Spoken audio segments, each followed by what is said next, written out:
Bien-aimés frères et sœurs chrétiens, je vous salue dans le nom de Jésus-Christ de Nazareth, le seul, l'unique et le véritable Dieu. En dehors de lui, il n'y a pas de Dieu et il n'y aura point d'autre Dieu. Le message que j'aimerais partager avec vous a pour thème: le chrétien peut-il perdre le salut? Le chrétien peut-il perdre le salut? Et pour mieux comprendre notre thème, nous allons prendre la parole de Dieu dans l'évangile de Jésus-Christ selon Jean, Jean chapitre 17, versets 1 à 3.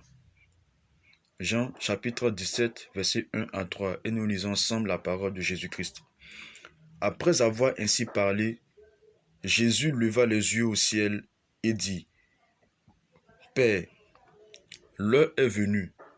Glorifie ton Fils, afin que ton Fils te glorifie, selon que tu lui as donné pouvoir sur toute chair, afin qu'il accorde la vie éternelle à tous ceux que tu lui as donnés. Verset 3. Or, la vie éternelle, c'est qu'ils te connaissent toi, le seul vrai Dieu, et celui que tu as envoyé, Jésus-Christ. Amen. Donc, bien-aimés frères, comme je l'ai dit tantôt, le thème que nous allons partager ce jour est: le chrétien peut-il perdre le salut? Et pour mieux comprendre notre thème, nous allons ensemble définir quelques thèmes, à savoir le chrétien et puis le salut. Le chrétien, c'est qui? Le chrétien, c'est celui qui a accepté Jésus-Christ dans sa vie comme son Seigneur et son Sauveur. Il faut savoir que le mot chrétien, bien-aimé, n'est pas rattaché à une personne quelconque. Le mot chrétien n'est pas rattaché à une communauté quelconque. Le mot chrétien n'est pas rattaché à une ethnie. Le mot chrétien n'est pas rattaché à un pays. Le mot chrétien n'est pas rattaché à un continent.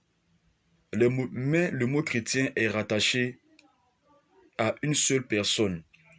C'est la personne du Seigneur Jésus-Christ de Nazareth. Parce que le mot chrétien vient du mot Christ. Et qui parle de Christ, bien-aimé, parle de Jésus-Christ de Nazareth.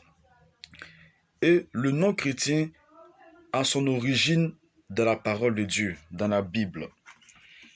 Et nous allons prendre ensemble Actes chapitre 11 à partir du verset 26. Actes chapitre 11 à partir du verset 26, et nous lisons ensemble la parole de Dieu. Verset 26 qui dit: Et l'ayant trouvé, il l'amena à Antioche. Il s'agit de Paul. Pendant toute une année, ils se réunirent aux assemblées de l'Église et ils enseignaient beaucoup de personnes. Ce fut à Antioche que les disciples furent appelés pour la première fois chrétiens. Amen. Donc nous voyons que, bien-aimés, c'est à l'église d'Antioche, comme le dit Actes chapitre 11, verset 26, que les disciples furent appelés pour la première fois chrétiens. Maintenant, la question qu'on doit se poser, c'est sur la base de quoi les disciples furent appelés chrétiens? Est-ce sur la base de leur comportement? Parce qu'il y a certains qui disent que être chrétien, c'est le fait d'avoir un bon comportement. Est-ce sur la base de leur comportement? Est-ce sur la base de leur connaissance intellectuelle? Est-ce sur la base de leur richesse, de leur situation économique et sociale que les disciples furent appelés chrétiens? La Bible tranche là-dessus. Et la Bible dit que c'est à l'église d'Antioche que les disciples furent appelés pour la première fois chrétiens. Pourquoi? À cause de l'enseignement qu'ils prêchaient, à cause du message qu'ils donnaient. Bien-aimés, ce n'est pas à cause de leur comportement, ni à cause d'une situation quelconque que les disciples furent appelés pour la première fois chrétiens, mais c'est à cause de l'enseignement, de la doctrine de Jésus-Christ qu'ils transportaient. Parce que ceux qui les écoutaient, leurs contemporains, se sont rappelés que le message que les apôtres sont en train de prêcher est le même message que le Seigneur Jésus-Christ a prêché en son temps. La repentance, le royaume de Dieu est là, la justice, la foi, bien-aimés. Voici le message que Jésus-Christ, quelques messages, pardon, que le Christ prêchait. Et les disciples avaient le même langage. Les disciples avaient les mêmes paroles que Jésus-Christ. C'est en cela que ceux qui les écoutaient, leurs contemporains auparavant, ont dit que ceux-là, ils sont chrétiens. Parce qu'ils ont la doctrine de Jésus-Christ. Parce qu'ils transportent le même message que le Seigneur Jésus-Christ. Et non sur la base de leur comportement, et non sur la base d'une situation économique et sociale. Oui, bien-aimés frères et sœurs, voici l'origine du nom et du mot chrétien. Certains disent aussi que ce sont les païens qui ont donné ce nom-là aux chrétiens. Non, bien-aimés, parce que ici, ce n'est pas écrit que ce sont les païens qui ont donné le nom chrétien aux chrétiens, mais il est écrit ici que c'est à l'église d'Antioche. C'est-à-dire que c'est dans l'église que les frères ont dit que ceux-là, ils sont chrétiens. Ce n'est pas de l'extérieur, mais c'est de l'intérieur que ceux-là furent appelés pour la première fois chrétiens. Donc voici l'origine et la signification du mot et du nom chrétien. Maintenant, le salut, qu'est-ce que c'est? Le salut, bien-aimé, pour tout trancher, tout simplement, le salut, c'est la vie éternelle. Tout simple. Le salut, c'est la vie éternelle. Parce que lorsque nous avons lu Jean chapitre 17, verset 3, Jésus-Christ dit, « Or, la vie éternelle, c'est qu'ils te connaissent toi, le seul vrai Dieu, et celui que tu as envoyé, Jésus-Christ. » Jésus-Christ tranche tout simplement en disant que, bien-aimé, le salut, c'est la vie éternelle. Il n'a pas dit la vie prolongée. Il n'a pas dit la vie pour un temps. Il n'a pas dit la vie pour 2 temps. Il n'a pas dit la vie pour 3 temps, ni la vie pour 1 siècle, ni pour 1 millénaire. Mais il a dit la vie éternelle. C'est qui te connaissent toi. La vie éternelle, bien-aimés frères et sœurs, c'est le salut. Et pour mieux comprendre, pour mieux savoir que la vie éternelle est égale au salut, et le salut est égal au Seigneur Jésus-Christ, nous allons prendre ensemble Luc chapitre 19. Luc chapitre 19, à partir du verset 10. Luc chapitre 19, à partir du verset 10. Jésus lui dit, Luc chapitre 19, à partir du verset 9. Jésus lui dit, « Le salut est entré aujourd'hui dans cette maison, parce que celui-ci est aussi fils d'Abraham. » Le salut, bien-aimés frères et sœurs, qui est la vie éternelle, c'est la personne du Seigneur Jésus-Christ. Ce n'est pas 2 personnes, ce n'est pas 3 personnes. Ce n'est pas une puissance qui quitte en haut pour tomber sur toi. Ce n'est pas quand tu vas mourir aussi que tu vas aller quelque part là-bas. C'est pas ça qu'est la vie éternelle. La vie éternelle, bien-aimés frères et sœurs, c'est la personne du Seigneur Jésus-Christ. C'est pourquoi Jean a dit, celui qui a le Fils de Dieu a la vie, mais celui qui n'a pas le Fils de Dieu n'a pas la vie. La vie éternelle, c'est une personne. C'est le Seigneur Jésus-Christ. C'est pourquoi il a dit lui-même, dans Jean 6, que je suis la résurrection et la vie. Je suis la résurrection et la vie. Ça veut dire qu'il vit éternellement. Il est la résurrection et il est encore la vie. Il vit éternellement et c'est la personne du Seigneur Jésus-Christ de Nazareth. Christ est la vie éternelle. Christ est le salut. Christ est la résurrection et la vie. Et Christ est la vie éternelle. Donc pour reformuler notre thème, on va dire, le chrétien peut-il perdre Jésus? Le chrétien peut-il perdre Christ? Le chrétien peut-il perdre la vie éternelle? Bien-aimés, c'est à ces différentes interrogations que nous allons essayer de donner quelques réponses. Nous prenons ensemble la parole de Dieu dans le livre des Éphésiens. Éphésiens chapitre 2. Éphésiens chapitre 2 à partir du verset 8. Éphésiens 2 à partir du verset 8. Qu'est-ce que l'apôtre Paul dit aux Éphésiens? Il est écrit ceci. Car c'est par la grâce que vous êtes sauvés. Alléluia. Par le moyen de la foi. Et cela ne vient pas de vous. C'est le don de Dieu. Verset 9. Ce n'est point par les œuvres, afin que personne ne se glorifie. Amen. Donc voici l'évangile que Paul est en train d'exposer aux Éphésiens, aux païens qui sont devenus chrétiens. Il dit que c'est par grâce que vous êtes sauvés. Qu'est-ce que la grâce? La grâce, bien-aimés frères, c'est une faveur. Mais c'est quel type de faveur? Parce qu'il y a différents types de faveurs. La grâce est une faveur qui est comment? Qui est imméritée. C'est-à-dire, on ne mérite pas la grâce. On ne mérite pas cette faveur-là. Mais c'est Dieu qui nous l'a fait. Et Dieu nous l'a fait sans notre consentement. Dieu nous l'a fait sans notre avis. Dieu ne nous demande rien. Et il nous fait grâce. Il nous fait grâce. Une faveur qui est imméritée. Lorsque nous lisons Romains chapitre 5, la Bible dit que c'est lorsque nous étions encore pécheurs. Il n'a pas dit c'est quand nous étions bons. Il n'a pas dit c'est quand nous étions parfaits. Il n'a pas dit c'est quand nous étions excellents. Il dit lorsque nous étions encore pécheurs, Dieu a envoyé son Fils. Dieu a manifesté son amour en ce que lorsque nous étions encore pécheurs, Christ est mort pour nous. Oui, bien-aimés frères et sœurs, c'est lorsque nous étions mauvais, c'est lorsque nous étions des pécheurs, c'est lorsque nous étions séparés de Dieu, séparés du royaume de Dieu, que Dieu a envoyé son Fils Jésus-Christ pour nous sauver. Oui, bien-aimés frères et sœurs, et c'est en cela que la grâce de Dieu s'est manifestée. Parce que nous tous, nous étions séparés de la grâce de Dieu. Nous étions séparés et condamnés à aller en enfer. Parce que lorsque nous lisons Romains chapitre 3, Romains 3, rapidement. Romains chapitre 3, à partir du verset 20, il a dit ceci.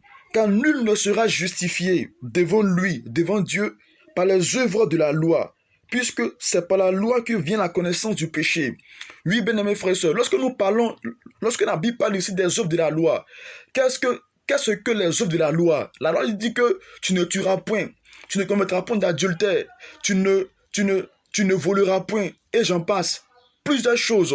Mais la Bible dit que car nul ne sera justifié devant lui par les œuvres de la loi. Ça veut dire quoi? Ça veut dire que lorsque tu vas essayer par tes propres efforts de mettre en pratique la loi de Dieu, tu es en train de pécher. Parce que la Bible dit que c'est par la connaissance de la loi que vient le péché. Oui, bien-aimés frères et sœurs. Lorsque tu essaies de mettre en pratique la loi de Moïse par tes propres efforts, oui, bien-aimés frères et sœurs, tu es en train de pécher. Et c'est en cela que l'humanité était condamnée. Et c'est dans cette condamnation que Dieu s'est souvenu de son alliance qu'il a dit, qu'il a fait à Abraham, en disant que toutes les familles de la terre seront bénies en ta postérité. Et lorsque nous lisons Galates, bien-aimés frères et sœurs, la Bible nous dit que la postérité de Abraham, c'est Christ. La postérité de Abraham, c'est Christ. C'est pourquoi Dieu a manifesté son amour en envoyant Christ, oui, bien-aimés frères et sœurs, pour mourir pour nos péchés. Lorsque nous étions encore des pécheurs, lorsque nous étions encore séparés de Dieu, voici comment, bien-aimés frères et sœurs, la grâce de Dieu s'est manifestée à ton égard et à mon égard. Il dit que c'est par grâce que vous êtes sauvés. Par le moyen de quoi? De la foi. Par le moyen de quoi? De la foi. Beaucoup pensent que la foi, c'est une attitude que nous devons, c'est une attitude que nous devons avoir.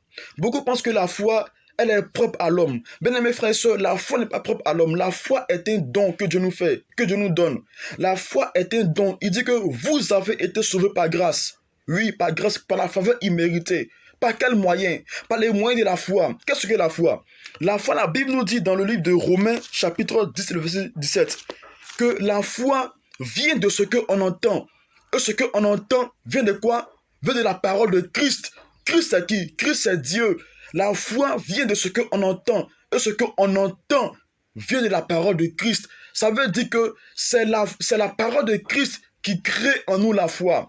Lorsque nous acceptons la parole de Christ en nous, elle crée une substance immatérielle qu'on ne peut pas toucher, qu'on appelle la foi.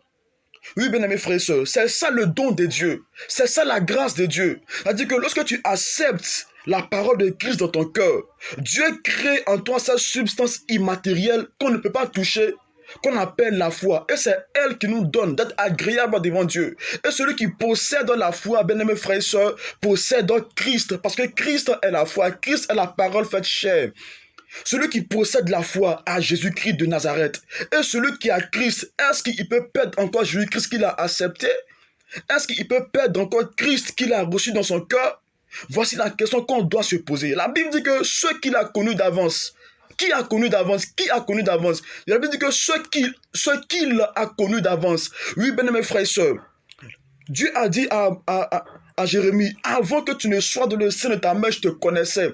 Je t'avais établi prophète des nations. Qu'est-ce que cela veut dire? Cela veut dire que Dieu connaissait Jérémie avant que Jérémie ne vienne. Ça veut dire que toi qui as accepté Christ, Dieu savait que tu allais accepter Christ avant que tu l'acceptes. Oui, bien mes frères et sœurs. Voici la révélation qu'il faut avoir. Dieu savait que tu allais accepter Christ avant que tu l'acceptes. Et quand tu as accepté Christ, bien mes frères et sœurs, Dieu t'a prédestiné à l'accepter. Et Dieu t'a justifié. Et Dieu t'a glorifié. Maintenant, ce Dieu qui t'a justifié quand tu as accepté Christ, ce Dieu qui t'a glorifié, est-ce qu'il peut encore t'arracher le salut qu'il t'a donné?